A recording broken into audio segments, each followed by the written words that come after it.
Welcome back, Silver Joe Show. Co-host Joe here. We are joined for this final segment of the program by Bruce Torres. He is the Director of Communications at the American Small Business League and the Don't Cheat Women Project. Bruce Torres, happy to have you on the show. How are you today? Good, Joe. You? Yep, I'm doing well, thank you. Yeah, seem to be doing a very state-specific program. I've been talking about Virginia and California throughout the show, and we're continuing on by talking about California for this one. They've got their so-called Nick Shirley bill going out there, named after the journalist who exposed the fraud in Minneapolis. And basically it's a bill designed to prevent journalists from doing their jobs and exposing fraud. What do you make of this?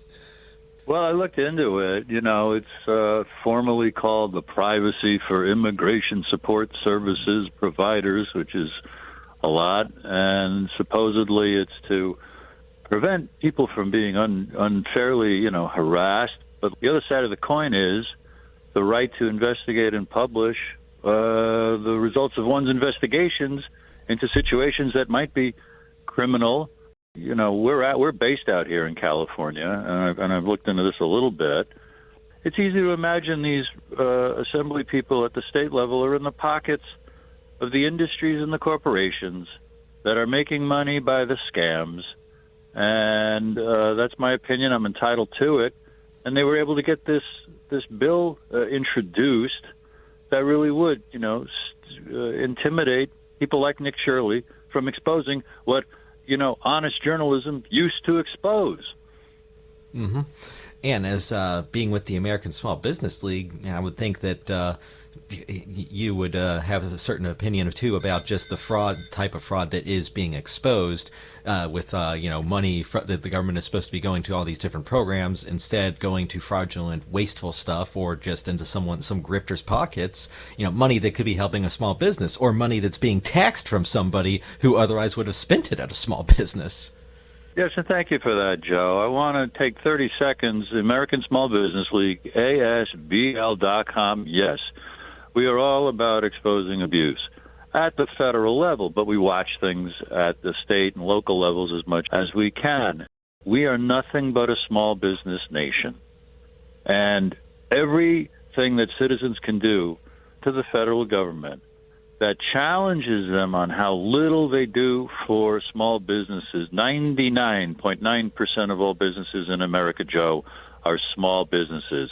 And we get next to no support. What comes next after the Nick Shirley Act? What else will they do what laws will they pass to hide their abuse? And I'm thinking over here in the state of Virginia about it. Didn't make it through the state legislative process this time, but it might next year when they reconvene. But we had this bill over here. What it would do is basically the state would not be allowed to cross-check if a nonprofit comes to them and claims I'm eligible for federal benefits, and the state just couldn't check if they were eligible. The state would just have to pay them out. That's not to be surprised how almost everywhere you look at what government does, unfortunately, they do some token, I guess, nice things here and there every now and then. But for the most part, and the buck stops here, when enough citizens, like if everybody listening to us right now, once a month, complained about something at the state or the federal level, it would make a difference. It would matter. And now more than ever, because it's a midterm year, so there's a chance at the federal level. If you want to keep talking about California, it's a poster child for dysfunction. It's a poster child for corruption and the need for, more citizen action. Now, is that just the nature of the politicians in California, or because it's a one-party system where this sort of thing can reign supreme? Or how did it get to that point, and what are they doing? It's just the nature of the ambitious for power to corrupt things along the way to their advantage. Nothing new under the sun. The founders warned about it. A remedy is reading the Federalist Papers from the 1780s and also all the other brilliance of the founding, and to rouse ourselves, challenge ourselves to be America again, because we could fairly say, I'm going right to the end of the line here, Joe, we can fairly say that we have not been America since the USA Patriot Act took away our constitutional rights after 9/11. So all this is show business, and all this we can't be surprised when every little law or statute or ruling squeezes us out of more freedom and leverages and extracts more of our wealth up to institutions and corporations that we seem to have no control over. And then also to stop any kind of citizen reaction to it, again, like this Nick Shirley bill, which strips away the ability of the press to expose any kind of abuses that they might see like this. It's the type of thing that, in an older age, even just 40, 50 years ago, there'd be a much more national outcry about it.